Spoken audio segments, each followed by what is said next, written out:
നമസ്കാരം.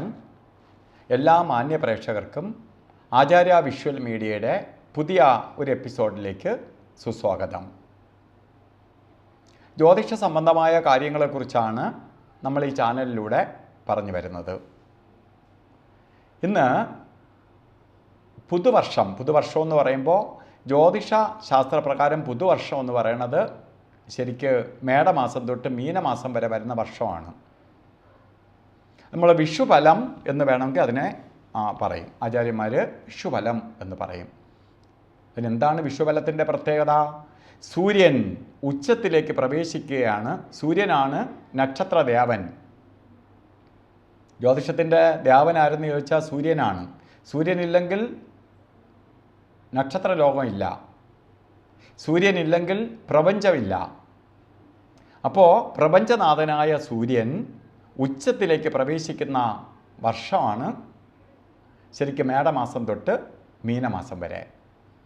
ഈ ഒരു വർഷത്തെ ഫലമാണ് നമ്മൾ ഓരോ രാശിക്കാർക്കും എങ്ങനെയായിരിക്കും എന്ന് നമ്മൾ അഡ്വാൻസ് ആയിട്ട് നോക്കണം. അഡ്വാൻസ് ആയിട്ട് നോക്കണതിൻ്റെ കാര്യം എന്തുകൊണ്ടാണ്? കൊള്ളൂല എങ്കിൽ നമ്മൾ ആ ഒരു പീരീഡ് ചെയ്യേണ്ടത് നേരത്തെ ചെയ്ത് തീർക്കാൻ സാധിക്കും. കൊള്ളാമെങ്കിൽ എന്തു ചെയ്യും? നമ്മൾ ആ സമയം നമുക്ക് അനുകൂലമാണെങ്കിൽ നമുക്ക് ആ സമയം വരെ വെയിറ്റ് ചെയ്തിട്ട് ആ സമയത്ത് എല്ലാ കാര്യങ്ങളും സ്പീഡിൽ നടപ്പാക്കാം. ഇതിന് വേണ്ടിയിട്ടാണ് മഹർഷിവര്യന്മാർ ഇങ്ങനെ ഓരോ പീരീഡ് നമുക്ക് മുന്നറിയിപ്പ് തരാൻ വേണ്ടി. ജ്യോതിഷം എന്ന് പറയുന്നത് തന്നെ ജീവിതത്തിൻ്റെ റൂട്ട് മാപ്പാണ്. നമ്മളെ ജീവിത യാത്രയിലാണ്. ആ യാത്രയിൽ വരുന്ന റൂട്ട് മാപ്പാണ് ശരിക്ക് അസ്ട്രോളജി. അപ്പോൾ നമ്മൾ ഇന്ന് ഓരോ രാശിക്കാരുടെ ഫലത്തെക്കുറിച്ച് ചിന്തിച്ച് വരികയാണ്. വൃശ്ചിക രാശിക്കാർ എന്ന് പറയുമ്പോൾ 2.25 നക്ഷത്രങ്ങൾ അടങ്ങുന്നതാണ്. വിശാഖ നക്ഷത്രത്തിൻ്റെ അവസാനത്തെ കാൽഭാഗവും അനിഴവും തൃക്കേട്ടയും അടങ്ങുന്നതാണ് ശരിക്ക് വൃശ്ചിക രാശി. ഈ രാശിക്കാർക്ക് ശരിക്ക് കഴിഞ്ഞ പീരീഡുകൾ അത്ര നല്ലതല്ല. കാരണം കഴിഞ്ഞ കണ്ടകശനി നടന്നുകൊണ്ടിരിക്കുന്ന കാലഘട്ടമാണ്. 2.5 വർഷക്കാലമായിട്ട് നിങ്ങൾക്ക് കണ്ടകശനിയൊക്കെ തീർന്നു. ശരിക്ക് മാർച്ച് മാസം 30-ാം തീയതിയോടുകൂടി കണ്ടകശനി തീർന്നു. കണ്ടകം മാറി. പക്ഷേ കണ്ടകശനി നമ്മളെ വിട്ട് അകന്നു. വ്യാഴം നമ്മളെ ഈ രാശിക്കാർക്ക് വ്യാഴം അഷ്ടമരാശിയിലേക്ക് മാറി നിൽക്കുകയാണ്. വ്യാഴം എവിടത്തേക്ക് മാറി? അഷ്ടമത്തിലേക്ക് മാറുകയാണ്. 8ലേക്ക് മറഞ്ഞു നിൽക്കുകയാണ്. അതുകൊണ്ട് നമുക്ക് കണ്ടകം മാറി, തടസ്സങ്ങൾ മാറിക്കിട്ടി എന്നൊക്കെ വിചാരിച്ചാലും വ്യാഴം ധനദേവത 8ലേക്ക് മറഞ്ഞു നിൽക്കുകയാണ്.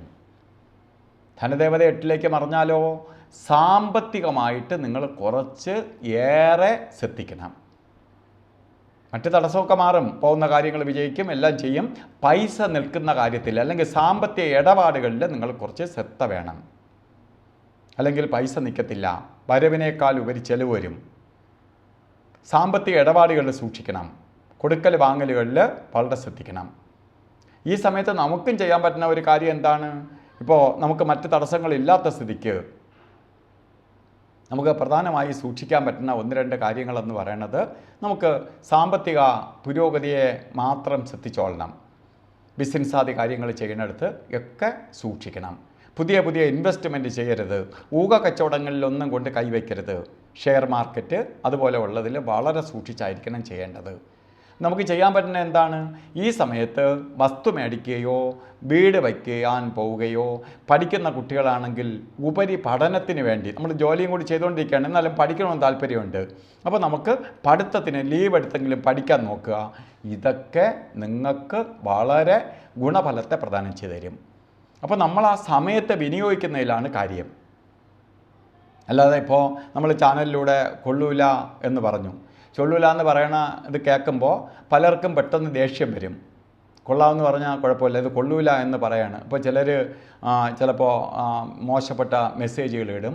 എന്നും ഇവർക്ക് ഇത് തന്നെ പറയാനുള്ളൂ, നല്ലതൊന്നും പറയാൻ പറ്റത്തില്ല, മറ്റതെന്നൊക്കെ പറഞ്ഞ് ചിലർ എല്ലാവരും. എന്നാലും അപ്രിയ സത്യങ്ങൾ ആർക്കും ഇഷ്ടപ്പെടില്ലല്ലോ. ഇത് ഓരോ ജ്യോതിഷികളും പറയണത് അവരവർക്ക് നമ്മളെ പഠിച്ചത് കൊണ്ട് ഓരോ ദോഷ സമയങ്ങൾ വരുമ്പോൾ നമ്മളുടെ പ്രേക്ഷകർ ഇപ്പോൾ തന്നെ 40,000-ൽ കൂടുതൽ ആളുകളുണ്ട് എൻ്റെ ഈ എന്നെ സബ്സ്ക്രൈബ് ചെയ്തിരിക്കുന്ന ഈ ആൾക്കാർ എൻ്റെ ചാനൽ കാണാറുണ്ട്. എന്നെ അറിയാമെന്നുള്ളവരാണ് നല്ലൊരു ശതമാനം പേരും. അപ്പോൾ എന്നെ ഫോളോ അപ്പ് ചെയ്യുന്ന ആളുകളായതുകൊണ്ട് അവരെ ഞാൻ മുന്നറിയിപ്പ് നടക്കും, ഞാൻ നേരെ അറിയിക്കും. കാരണം അവരെ കൊന്നും വരരുത് എന്ന് ഞാൻ ആഗ്രഹിക്കുന്നത് കൊണ്ട് ഞാൻ അവരെ എപ്പോഴും മുന്നറിയിപ്പ് കൊടുക്കും. വരാൻ പോണ കാര്യങ്ങൾ മുന്നറിയിപ്പ് കൊടുക്കും. കാരണം അത് നോക്കി എന്നെ കൺസൾട്ട് ചെയ്തിട്ടുള്ളവർക്കറിയാം, നോക്കി പറയുന്ന കാര്യങ്ങൾ ഞാൻ ആകിലും അവർക്ക് നല്ലത് വരാനേ നോക്കാറുള്ളൂ. അപ്പോൾ അതുകൊണ്ടാണ് മുന്നറിയിപ്പ് കൊടുത്ത് നമ്മൾ കൊണ്ടുപോകണേ. അപ്പോൾ സാമ്പത്തിക ഇടപാടുകളിൽ ശ്രദ്ധിക്കണം. അതുപോലെ തന്നെ ശാരീരികമായിട്ട് ശ്രദ്ധിക്കണം. അഷ്ടമത്തിൽ വ്യാഴം നിൽക്കുകയാണ്, ഭഗവാന്റെ അപ്രീതിയ ഉള്ളതുകൊണ്ട് ശാരീരികമായിട്ട് ശ്രദ്ധിക്കണം. ചില അസ്വസ്ഥതകൾ, അസ്വസ്ഥതകൾ ഒക്കെ ഉണ്ടാക്കാനുള്ള സാധ്യത വളരെ കൂടുതലാണ്. അപ്പോൾ ശരീരത്തെ കൂടി കുറച്ച് സൂക്ഷിച്ചോളണം. അപ്പോൾ ഈ ചാനൽ നിങ്ങൾക്ക് ഇഷ്ടപ്പെട്ടെങ്കിൽ മറ്റുള്ളവർക്ക് കൂടി ഷെയർ ചെയ്ത് കൊടുക്കുക. ഈ ചാനൽ സബ്സ്ക്രൈബ് ചെയ്തിട്ടില്ലെങ്കിൽ സബ്സ്ക്രൈബ് ചെയ്യുക, ഒപ്പം ബെൽ ബട്ടണും കൂടി അമർത്തുക.